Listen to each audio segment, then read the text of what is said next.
Hello student, welcome to the BM classes. This is Vishnu Mahanand, lecturer in English, Viravati Women's College, Teresinga, East Kolahandi. Today I am going to teach you the part 2 of the famous poem Oft in the Stilly Night of the plus 2 first year art science commerce, which is written by the famous poet, the Irish poet Thomas More. Thomas More is one of the most famous poet of the Irish. He is not only an Irish poet but also satirist, composer, and political propagandist. He has written so many poems through which he was famous forever. And in this poem, Oft in the Stilly Night, he is explaining and describing and want to sharing us his own experience during his sleeping oft in the stilly night. से ଏହି oft in the stilly night କବିତା ମାଧ୍ୟମରେ ଆମ ସମସ୍ତଙ୍କୁ ସେ ଯେତେବେଳେ ଅନେକ ସମୟରେ ବା ସେ ଗଭୀର ନିଦ୍ରାରେ ଶୋଇବାକୁ ଚେଷ୍ଟା କରୁଥିବା ସମୟରେ ତାଙ୍କ ମନରେ କିପରି ତାଙ୍କ ପିଲାବେଳ କଥା, ତାଙ୍କ ଫଣ୍ଡ ମେମୋରି, ତାଙ୍କ ସେଇ ଆଗ ପୁରୁଣା ସବୁ କଥା ଗୁଡ଼ିକ କିପରି ମନେ ପକାଇ ତାଙ୍କ ନିଦ ଭାଙ୍ଗି ଦେଉଥିଲା, ତାଙ୍କ ଆଖିରେ ଲାଇଟ୍ ପକାଇ ଦେଉଥିଲା, ତାଙ୍କ ହୃଦୟ ଭରା ସବୁ ହୃଦୟ ତାଙ୍କ ଭାଙ୍ଗି ଯାଇଥିଲା, ସେହି ସବୁ ତାଙ୍କ ମନରେ ସବୁ ଆସୁଥିଲା। ସେ ବର୍ତ୍ତମାନ ସବୁ ନାହିଁ, ଆଉ ସେ ଉଭେଇ ଯାଇଛି ବୋଲି ସେ ଆମ ସମସ୍ତଙ୍କୁ କହିଛନ୍ତି। Before you go to the stanza, I want to revise once more.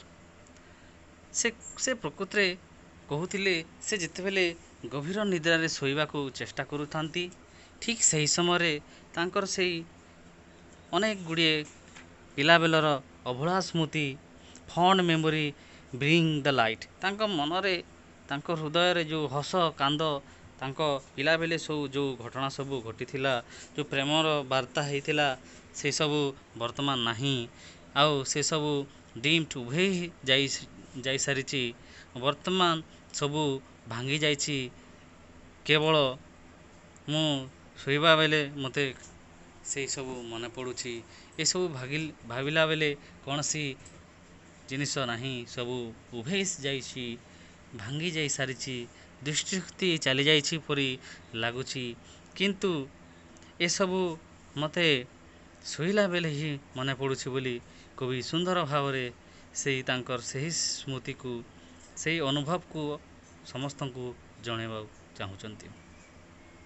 ସେ ଯେତେବେଳେ ଗଭୀର ନିଦ୍ରାରେ ଶୋଇବାକୁ ଚାହୁଁଥିଲେ, ପ୍ରକୃତରେ ତାଙ୍କ ମନରେ ତାଙ୍କର ପିଲାବେଳ କଥା ମନେ ପଡ଼ିଯାଉଥିଲା। ଆମେ ମଧ୍ୟ ଅନୁଭବ କରିଅଛୁ, when we want to deep sleep, at the time some memory will come। ଆମେ ଜାଣିଛୁ ଯେ ଅନେକ ଗୁଡ଼ିଏ ମେମୋରି ଏସବୁ ଏପରି ଆସେ। ବର୍ତ୍ତମାନ ଆମେ ନେକ୍ସଟ ଷ୍ଟାଞ୍ଜାରେ କ'ଣ ସବୁ କହିଛନ୍ତି ଜାଣିବା। Let's come to the next stanza. Now dimmed and gone the cheerful heart now। ସେଇ ପୂର୍ବ ଷ୍ଟାଞ୍ଜାରେ ଯେଉଁ କହିଥିଲେ ସେ ସବୁ ବର୍ତ୍ତମାନ ଆଉ ନାହିଁ। ଡିମ୍ଡ କହିଲେ ଝାପସାଲ ପରି ଲାଗିବା।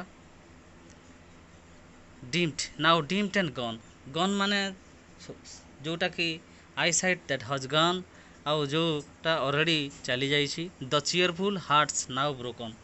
ଦ ଚିୟରଫୁଲ୍ ବା ଲଭିଂ ହାର୍ଟ, ପ୍ରେମ ଭରା ହୃଦୟ ବର୍ତ୍ତମାନ ଆଉ ନାହିଁ, କୋଲାପ୍ସ ହେଇସାରିଛି, ସେଇଟା ଭାଙ୍ଗି ଯାଇସାରିଛି।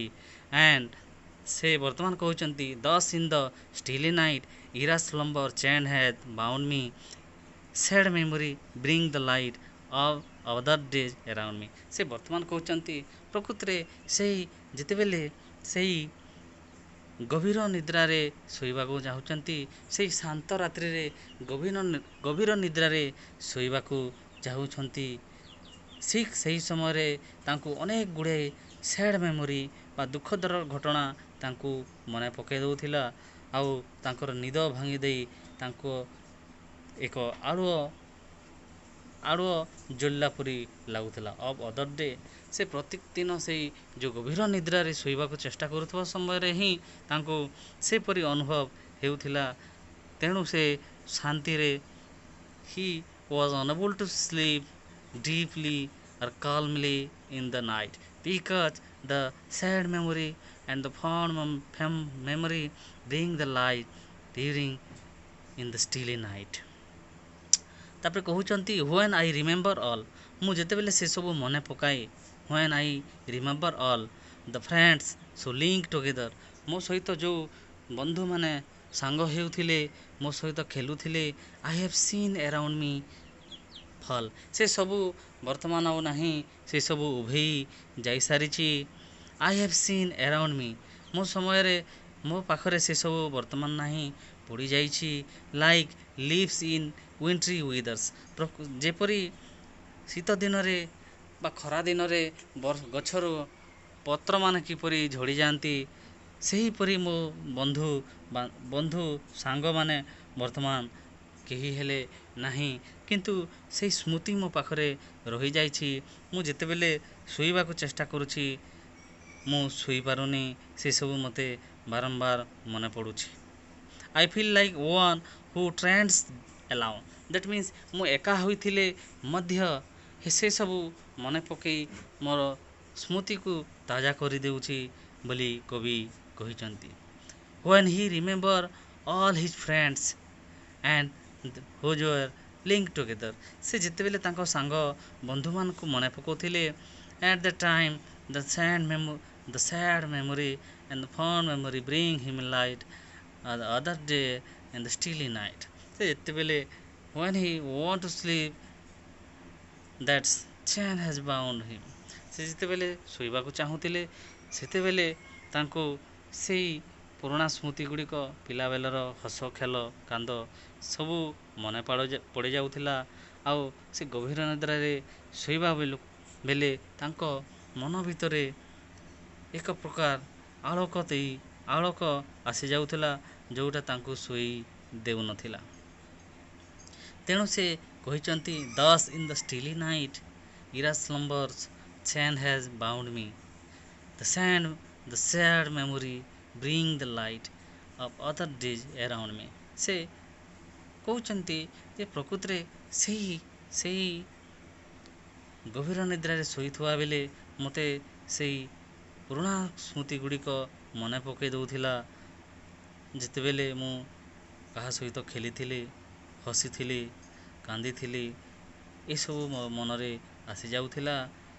ଅନେକ ଜାଗାରେ ମୁଁ ଦୁଃଖ ବି ଅନୁଭବ କରୁଥିଲି, କେତେବେଳେ ଦୁଃଖରେ ଥିଲି ତ କେତେବେଳେ ସୁଖରେ ଥିଲି, ସେହି ସବୁ ମୋ ମନରେ ଆସିଯାଉଥିଲା। ମୁଁ ଯେତେ ଗଭୀର ନିଦ୍ରାରେ ସେହି ଶାନ୍ତ ରାତିରେ ଶୋଇବାକୁ ଚେଷ୍ଟା କରୁଥିଲେ ମଧ୍ୟ ମୁଁ ଶୋଇପାରୁନଥିଲି, ସେହି ପୁରୁଣା ସ୍ମୃତି ଗୁଡ଼ିକ ମୋତେ ମନେ ପକାଇ ଦେଉଥିଲା।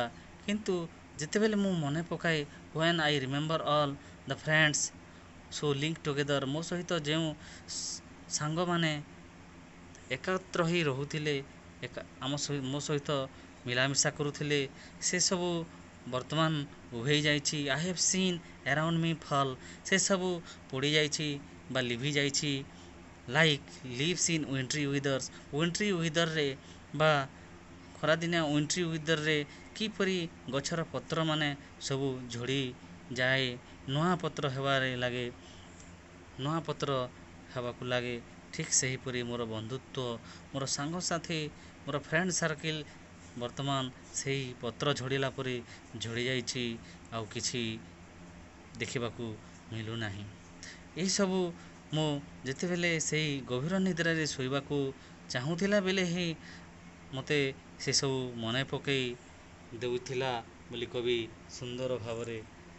ବହୁତ ସୁନ୍ଦର ଭାବରେ ଏହି କବିତା ମାଧ୍ୟମରେ ଆମ ସମସ୍ତଙ୍କୁ ଜଣାଉଛନ୍ତି।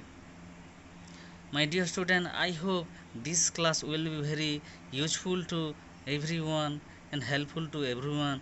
If you want to see the part 2 video of this class, ଆପଣମାନେ ଯଦି ଏହି ଭିଡ଼ିଓର ପାର୍ଟ 2 ଦେଖିବାକୁ ଚାହୁଁଛନ୍ତି, ପାର୍ଟ 2ର ଡିସ୍କସନ୍, କ୍ୱେଶ୍ଚିନ୍ ଆନ୍ସର୍ ଡିସ୍କସନ୍ ଦେଖିବାକୁ ଚାହୁଁଛନ୍ତି, ତାହେଲେ ମୋ କ୍ଲାସ୍ BM କ୍ଲାସ୍କୁ ଲାଇକ୍ କରନ୍ତୁ, ସେୟାର କରନ୍ତୁ, ସବସ୍କ୍ରାଇବ୍ କରନ୍ତୁ, ପାଖରେ ଥିବା ବେଲ୍କୁ ପ୍ରେସ୍ କରିଦିଅନ୍ତୁ, ଯାହାଫଳରେ ମୁଁ ଯେଉଁ କ୍ଲାସ୍ କରିବି ଆପଣମାନଙ୍କୁ ପ୍ରଥମେ ନୋଟିଫିକେସନ୍ ଯିବ। ଆପଣ ଘରେ ଥାଇ ବିନା ପଇସାରେ बिना ଫିଜ୍ରେ ଆରାମରେ ଦେଖିପାରିବେ। ଧନ୍ୟବାଦ।